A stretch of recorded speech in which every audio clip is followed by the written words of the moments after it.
आप सभी का हमारे YouTube चैनल पर स्वागत है। सभी को मेरा राधे राधे। जिस तरह से कहा जाता है कि नेकी कर और दरिया में डाल, उसी तरह से कर्म का ज्ञान कहता है कि कर्म कर और उसे भगवान को सौंप दे।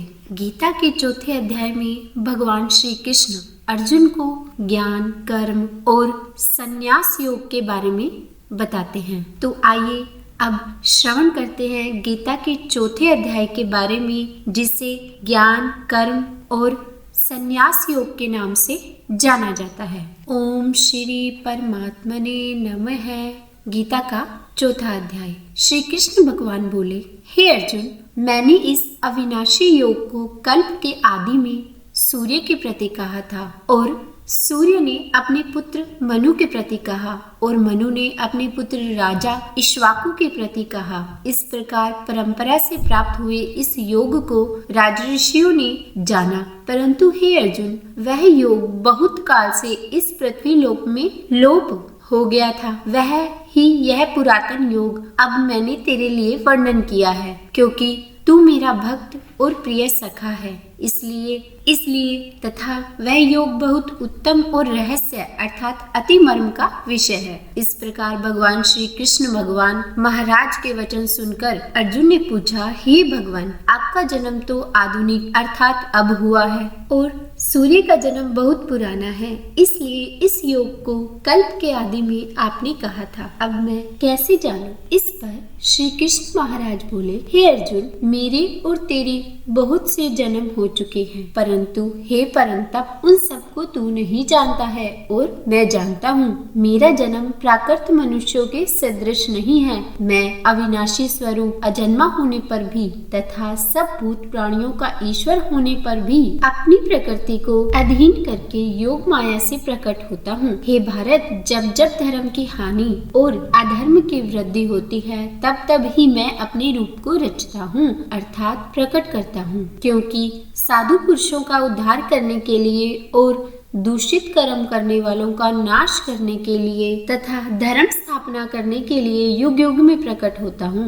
इसलिए हे अर्जुन, मेरा यह जन्म और कर्म दिव्य अर्थात अलौकिक है। इस प्रकार जो पुरुष तत्व से जानता है, वह शरीर को त्याग कर फिर जन्म को ही प्राप्त होता है, किंतु मुझे ही प्राप्त होता है। हे अर्जुन, पहले भी राग, भय और क्रोध से रहित अनन्य भाव से मेरे में स्थित वाले मेरी शरण हुए बहुत से पुरुष ज्ञान रूप तप से पवित्र हुए मेरे स्वरूप को प्राप्त हो चुके हैं। क्योंकि हे अर्जुन, जो मेरे को जैसे भजते हैं, मैं भी उनको वैसे ही भजता हूँ। इस रहस्य को जानकर ही बुद्धिमान मनुष्य गण सब प्रकार से मेरे मार्ग के अनुसार बरतते हैं। जो मेरे तत्व को नहीं जानते हैं, वे पुरुष इस मनुष्य लोक में कर्मों के फल को चाहते हुए देवताओं को पूजते हैं, और उनके कर्मों से उत्पन्न हुई सिद्धि भी शीघ्र ही होती है, परंतु उनको मेरी प्राप्ति नहीं होती। इसलिए तू मेरे को ही सब प्रकार से भज।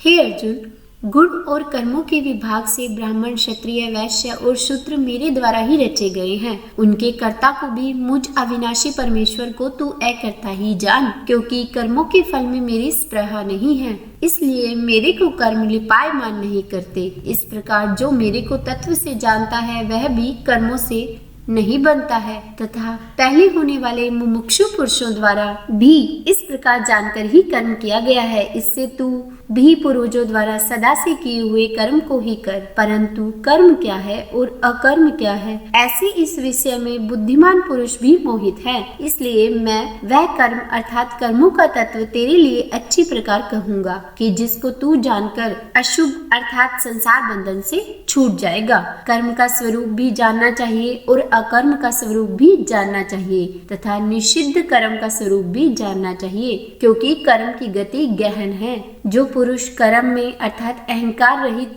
की हुई संपूर्ण चेष्टाओं में अकर्म अर्थात वास्तव में उनका न होना पना देखे, और जो पुरुष अकर्म में अर्थात अज्ञानी पुरुष द्वारा किए हुए संपूर्ण क्रियाओं के त्याग में भी कर्म को अर्थात त्याग रूप क्रिया को देखे, वह पुरुष मनुष्यों में बुद्धिमान है, और वह योगी संपूर्ण कर्मों का करने वाला है। हे अर्जुन, जिसके संपूर्ण कार्य कामना और संकल्प से रहित है, ऐसे उस ज्ञान रूप अग्नि द्वारा भस्म हुए कर्मों वाले पुरुष को ज्ञानी जन भी पंडित कहते हैं। जो पुरुष सांसारिक आश्रय से रहित सदा परमानंद परमात्मा में तृप्त हैं, वह कर्मों के फल और संग अर्थात कृतकृत्व अभिमान को त्याग कर कर्म में अच्छी प्रकार बरतता हुआ भी कुछ भी नहीं करता है, जीत लिया है। अंतःकरण और शरीर जिसने तथा त्याग दी है, संपूर्ण भोगों की सामग्री जिसने, ऐसा आशा रहित पुरुष केवल शरीर संबंधी कर्म को करता हुआ भी पाप को नहीं प्राप्त होता है। अपने आप जो कुछ प्राप्त हो उसमें ही संतुष्ट रहने वाला और हर्ष शोकादि द्वंद्वों से अतीत हुआ तथा मत्सरता अर्थात ईर्ष्या से रहित सिद्धि और असिद्धि में समत्व भाव वाला पुरुष कर्मों को करके भी नहीं बनता है, क्योंकि आसक्ति से रहित ज्ञान में स्थित हुए चित्त वाले यज्ञ के लिए आचरण करते हुए मुक्त पुरुष के संपूर्ण कर्म नष्ट हो जाते हैं। उन यज्ञ के लिए आचरण करने वाले पुरुषों में से कोई तो इस भाव से यज्ञ करते हैं कि अर्पण अर्थात श्रुवादिक भी ब्रह्मा है और हवि अर्थात हवन करने योग्य द्रव्य भी ब्रह्मा है और ब्रह्मा रूप अग्नि में ब्रह्मा रूप कर्ता के द्वारा जो हवन किया गया है वह भी ब्रह्मा ही है। इसलिए ब्रह्म रूप कर्म में समाधिस्थ हुए उस पुरुष द्वारा जो प्राप्त होने योग्य है वह भी ब्रह्मा ही है और दूसरे योगी जन देवताओं के पूजन रूप यज्ञ को ही अच्छे प्रकार उपासते हैं अर्थात करते हैं और दूसरे ज्ञानी जन पर ब्रह्मा परमात्मा रूप अग्नि में यज्ञ के द्वारा ही यज्ञ को हवन करते हैं। अन्य योगी जन श्रोतादिक सब इंद्रियों को संयम अर्थात स्वाधीनता पूर्वक अग्नि में हवन करते हैं अर्थात इंद्रियों को विषय से रोककर अपने वश में कर लेते हैं और दूसरे योगी लोग शब्दादिक विषयों को इंद्रिय रूप अग्नि में हवन करते हैं अर्थात राग द्वेष रहित इंद्रियों द्वारा विषयों को ग्रहण करते हुए भी भस्म रूप करते हैं। दूसरे योगी जन संपूर्ण इंद्रियों की चेष्टाओं को तथा प्राणों के व्यापार को ज्ञान से प्रकाशित हुई परमात्मा में स्थिति रूप योगाग्नि में हवन करते हैं। दूसरे कई पुरुष ईश्वर अर्पण बुद्धि से लोक सेवा में द्रव्य लगाने वाले हैं। वैसे ही कई पुरुष स्वधर्म पालन रूप तप यज्ञ को करने वाले हैं और कई अष्टांग योग रूप यज्ञ को करने वाले हैं और दूसरे अहिंसादि तीक्ष्ण व्रतों से युक्त यत्नशील पुरुष भगवान के नाम का जप तथा भगवत प्राप्ति विषयक शास्त्रों का अध्ययन रूप ज्ञान यज्ञ करने वाले हैं। दूसरे योगी जन अपान वायु में प्राण वायु को हवन करते हैं, वैसे ही अन्य योगी जन प्राण वायु में अपान वायु को हवन करते हैं तथा अन्य योगी जन प्राण और अपान की गति को रोककर प्राणायाम के परायण होते हैं। दूसरे नियमित आहार करने वाले योगी जन प्राणों को प्राणों में ही हवन करते हैं। इस प्रकार यज्ञों द्वारा नाश हो गया है पाप जिनका, ऐसे यह सभी पुरुष यज्ञों को जानने वाले हैं। हे कुरुश्रेष्ठ अर्जुन, यज्ञों के परिणाम स्वरूप ज्ञानामृत को भोगने वाले योगी जन सनातन पर ब्रह्मा परमात्मा को प्राप्त होते हैं और यज्ञ रहित पुरुष को यह मनुष्य लोक भी सुखदायक नहीं है, फिर परलोक कैसे सुखदायक होगा। ऐसे बहुत प्रकार के यज्ञ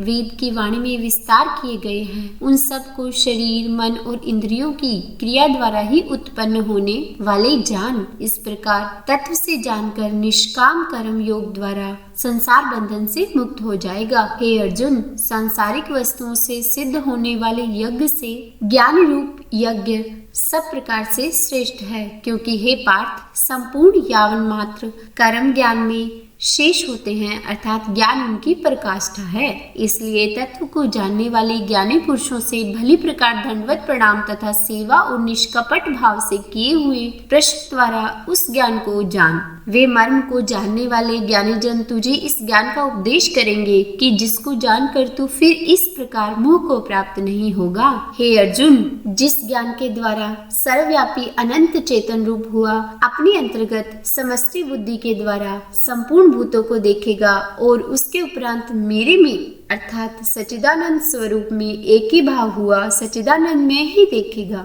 यदि तू सब पापियों से भी अधिक पाप करने वाला है तो भी ज्ञान रूप नौका द्वारा निसंदेह संपूर्ण पापों को अच्छी प्रकार से तर जाएगा। हे अर्जुन, जैसे प्रज्वलित अग्नि ईंधन को भस्म कर देती है, वैसे ही ज्ञान रूप अग्नि संपूर्ण कर्मों को भस्म कर देती है। इसलिए इस संसार में ज्ञान के समान पवित्र करने वाला निसंदेह कुछ भी नहीं है। इस प्रकार ज्ञान को कितने ही काल से अपने आप समतव बुद्धि रूप योग के द्वारा अच्छी प्रकार शुद्धांतकरण से पुरुष आत्मा में अनुभव करता है। हे अर्जुन, जितेंद्रिय तत्पर हुआ श्रद्धावान पुरुष ज्ञान को प्राप्त होता है। ज्ञान को प्राप्त होकर तत्क्षण भगवत प्राप्ति रूप परम शांति को प्राप्त हो जाता है। हे अर्जुन, भगवत विषय को न जानने वाला तथा श्रद्धा रहित और संशय युक्त पुरुष परमार्थ से भ्रष्ट हो जाता है। उनमें भी संशय युक्त पुरुष के लिए न तो सुख है और न ही यह लोक है, न परलोक है,